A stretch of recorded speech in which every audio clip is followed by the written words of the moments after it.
To begin our lesson, let's use this sentence. Sercan, mühendis.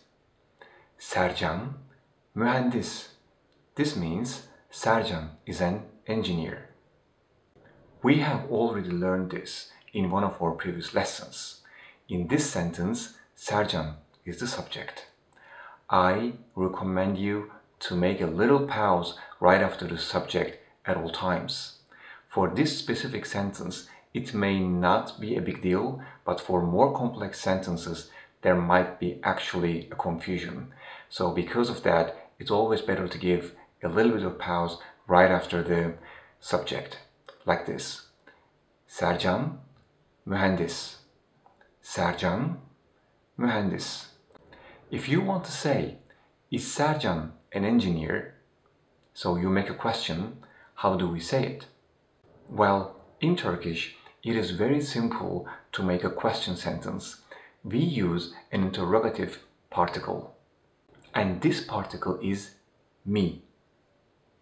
Mi. To say, is Sercan an engineer? What we do is, we first say our sentence and then we add the interrogative particle.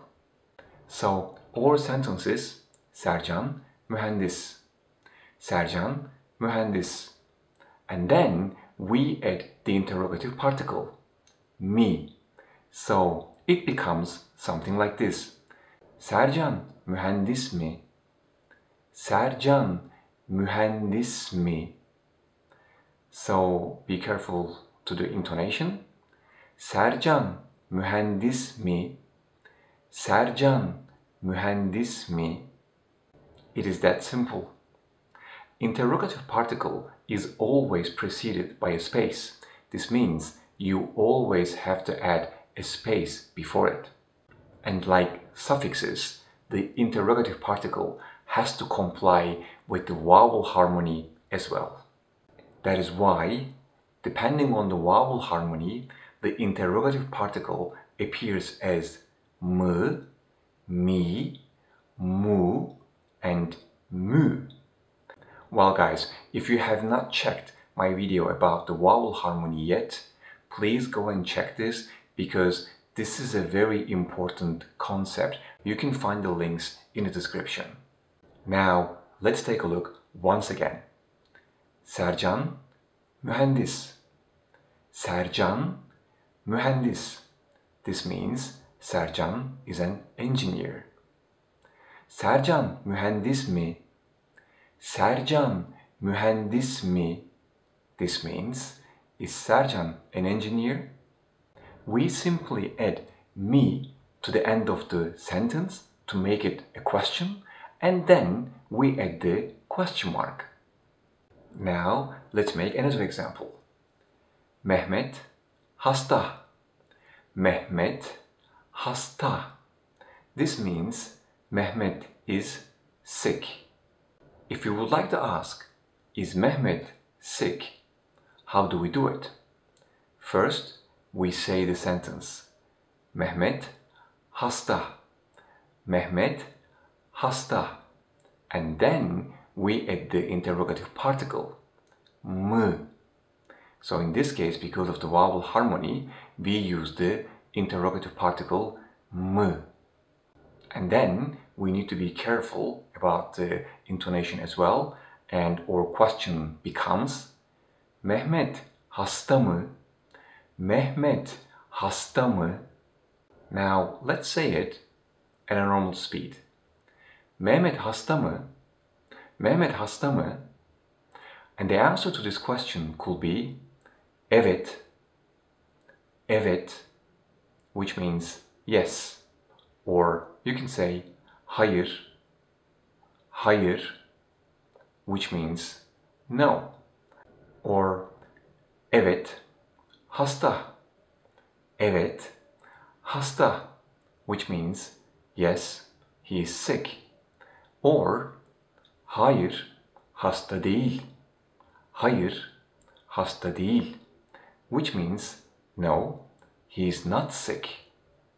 Actually, the literal translation of he is sick is o hasta, and the literal translation of he is not sick is o hasta değil. But in such type of questions, when we answer it, we do not use the personal pronoun. So we just say evet hasta or hayır hasta değil. Well guys, this is the first time so far that we see the word değil. Değil. Değil means not. It is mainly used to make negative nominal sentences such as Mehmet hasta değil. Mehmet hasta değil, which means Mehmet is not sick. We will cover negative sentences in another video. So now let's go on. As you may have already realized that all the examples we have used so far were for the third singular person in the simple present tense.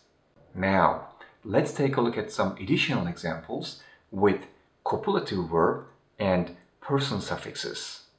Before we continue, I would like to mention that we are going to cover the copulative verb topic and person suffixes in one of the future videos. Okay, we add the copulative verb and person suffixes to the interrogative particles. That means the interrogative particle must come before the copulative verb and person suffixes depending on the sentence. For example, sen mutlusun. Sen mutlusun, which means you are happy. Mutlu means happy. Mutlu, and it is an adjective. And this sun suffix is the person suffix for the second singular person. Sun. And sen is the personal pronoun for the second person. Sen. You.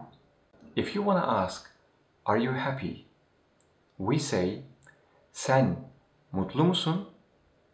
Sen mutlu musun? As you see here, mu is the interrogative particle and sun is the person suffix. So there's a space before mu and the person suffix is basically attached to it. Sen mutlu musun?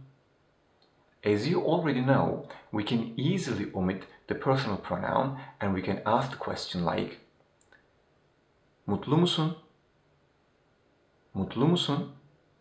Another example. Bu kitap kırmızıdır. Bu kitap kırmızıdır. This means this book is red. Kitap means book. Kitap. Bu is a demonstrative adjective. Bu. Well, we have another bu in Turkish and that is demonstrative pronoun, but this one here is a demonstrative adjective. And dır at the end of the sentence is copulative verb. So, if you want to ask, is this book red? Then we say, bu kitap kırmızı mıdır? Bu kitap kırmızı mıdır? As you see, mı is the interrogative particle and dır is the copulative verb. So there's a space, as usual, before the interrogative particle and the copulative verb is attached to it. Another example. Siz evdesiniz. Siz evdesiniz, which means you guys are at home. It can also mean you are at home, but formally. Ev means house. Ev. De is the locative case suffix. De. So basically, evde means at home. Evde. And siniz is the person suffix for the second plural person. As you already know, this pronoun is used to address the second singular person, but formally So you, but formal. If you want to ask, are you guys at home? We say, siz evde misiniz? Siz evde misiniz? Or if you would like to ask, are you at home? But formally, then we would again say, siz evde misiniz? Siz evde misiniz? And we can definitely drop the personal pronoun and we can just ask, evde misiniz? Evde misiniz? It is that simple. Now, another example. Mantı çok lezzetli. Mantı çok lezzetli. This means mantı is very delicious. Guys, do you know what mantı is? Take a look at this. Mantı is delicious. It is super easy to make. And if you have not tasted that yet, oh man, you should do it right away. And if you want to ask, is mantı delicious? You will say, mantı lezzetli mi? Mantı lezzetli mi? And the answer will be, evet. Evet. Or you can say, tabii ki. Tabii ki, which means for sure or of course. But if you want to sound very natural, you can also answer like, hem de nasıl. Hem de nasıl. That will mean absolutely. Now we have learned that we simply put the interrogative particles mı, mi, mu, mü to the end of the sentence and we put a space in between. For sure, there are many variations of this for past tenses, for future tense, for noun phrases, for verb phrases, and many additional forms of it. But for today, we keep it basic. And now, let's see how this would work for all personal pronouns. Öğretmen. Öğretmen means teacher. Ben öğretmenim. Ben öğretmenim means I am a teacher. Of course, you wouldn't ask, am I a teacher? But to see how it's done, let's ask it. We first say, ben öğretmen. Ben öğretmen. Then we add a space, and then we add the interrogative particle, me. And then we add the person suffix, and our sentence becomes something like this. Ben öğretmen miyim? Ben öğretmen miyim? Well, I believe you remember the concept of buffer letter. We have already covered that before in one of our previous videos. So if you don't remember that, please go check that video and try to learn it well.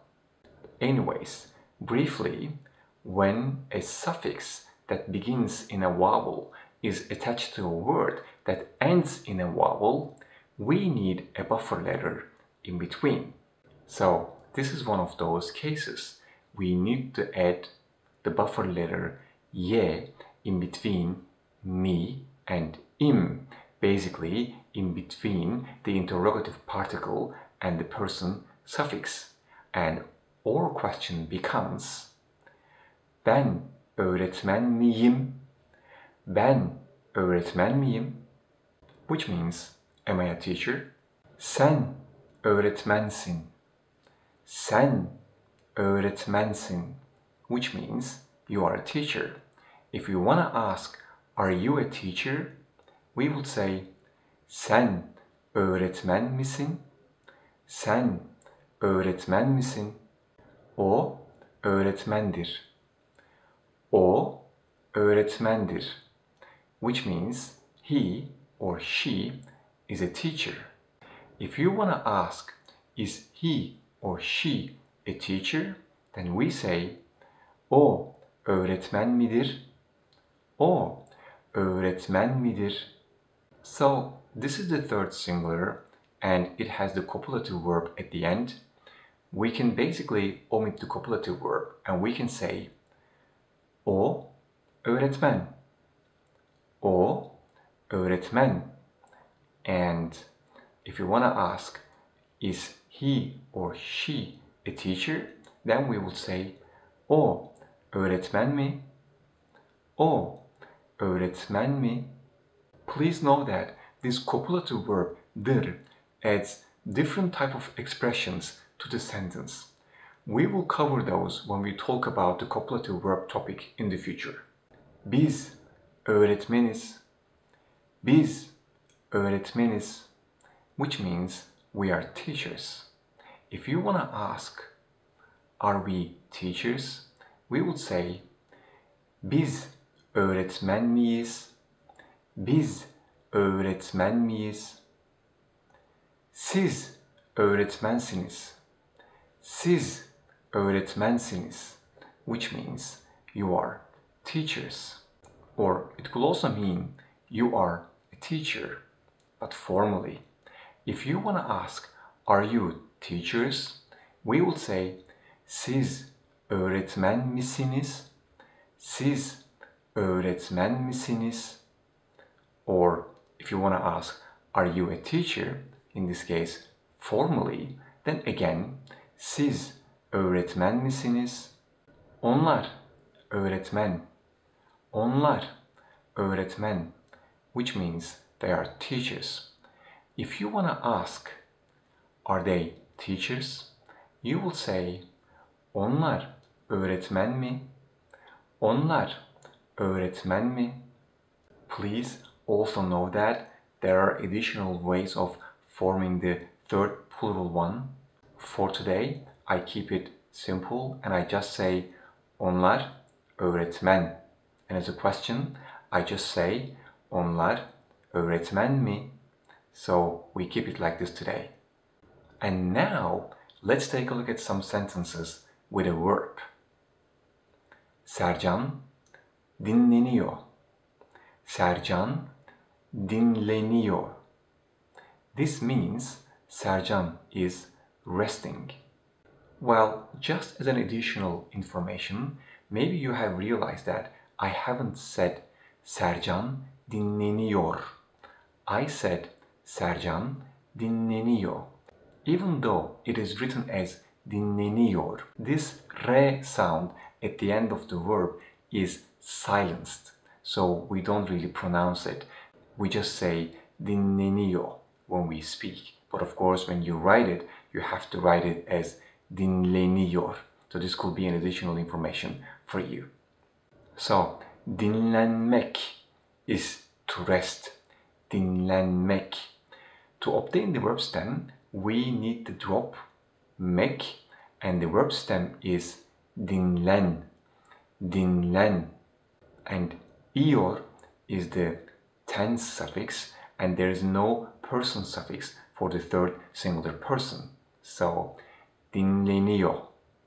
If you want to ask, is Sercan resting? You would simply say Sercan dinleniyor mu? Sercan dinleniyor mu? As you see, the logic is the same. The interrogative particle comes to the end. And if there is a person suffix, like in this example, seneye taşınacaksın. Seneye taşınacaksın. This means you will move next year. Taşınmak is to move. Taşınmak. To obtain the verb stem, we drop mak, and taşın is the verb stem, and acak is the future tense suffix, and sın is the second singular person suffix. If you want to ask, are you going to move next year? Then we would say, seneye taşınacak mısın? Seneye taşınacak mısın?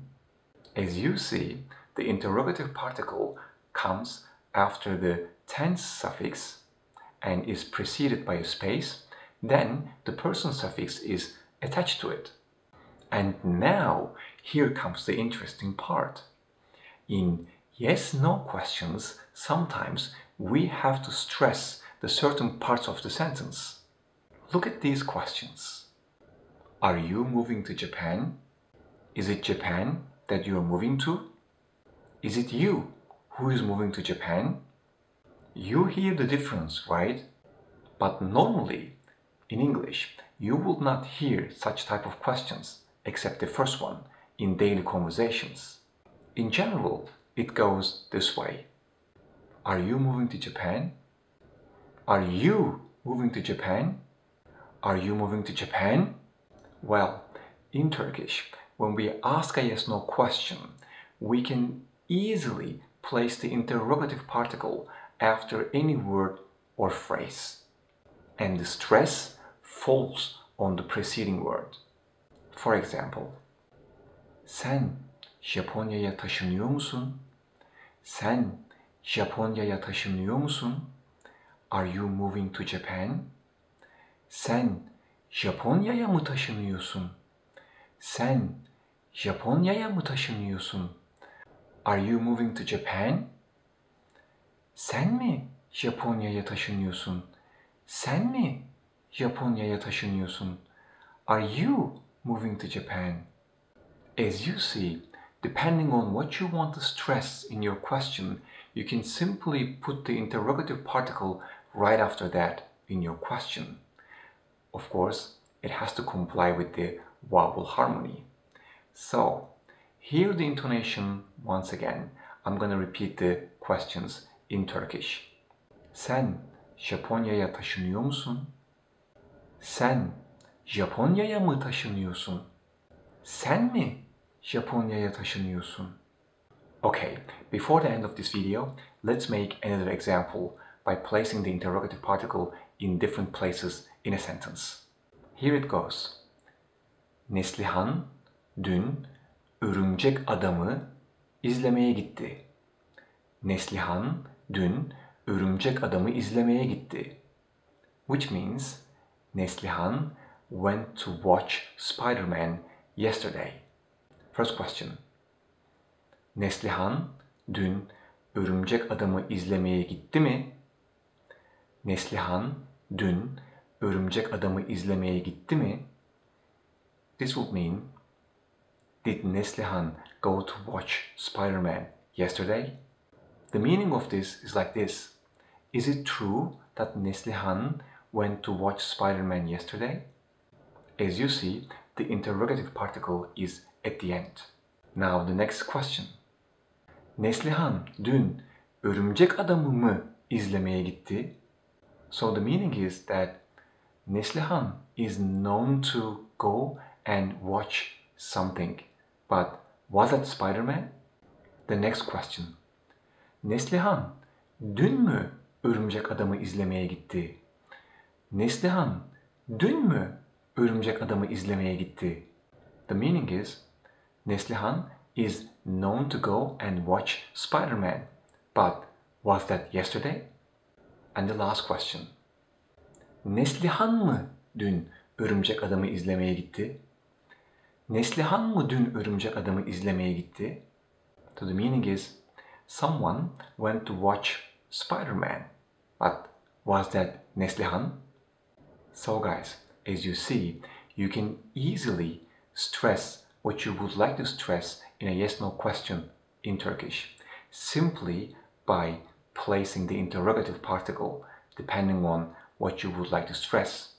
So, before we finish today, let's see some additional questions and some answers to them as an example. Bugün Sercan'ı gördün mü? Bugün Sercan'ı gördün mü? This means, have you seen Sercan today? The answer could be, hayır, görmedim. Bugün işe gelmedi. Hayır, görmedim. Bugün işe gelmedi. That will mean, no, I haven't. He hasn't come to work today. Sen Meksika'da mı yaşıyorsun? Sen Meksika'da mı yaşıyorsun? That means, do you live in Mexico? And the simple answer could be, Evet. Evet. This means yes. Kapıyı sen mi kapattın? Kapıyı sen mi kapattın? And this means, have you closed the door? The answer could be, evet, ben kapattım. Evet, ben kapattım. And that means, yes, I have. Alright guys, we have learned once again a lot of things today. Please go back, watch the video again and take some notes, and if you have any questions, please come back to me. And let me know how we can improve your Turkish learning journey. If you like these videos, stay tuned. More videos are on the way. Stay healthy. See you in the next videos. Görüşmek üzere.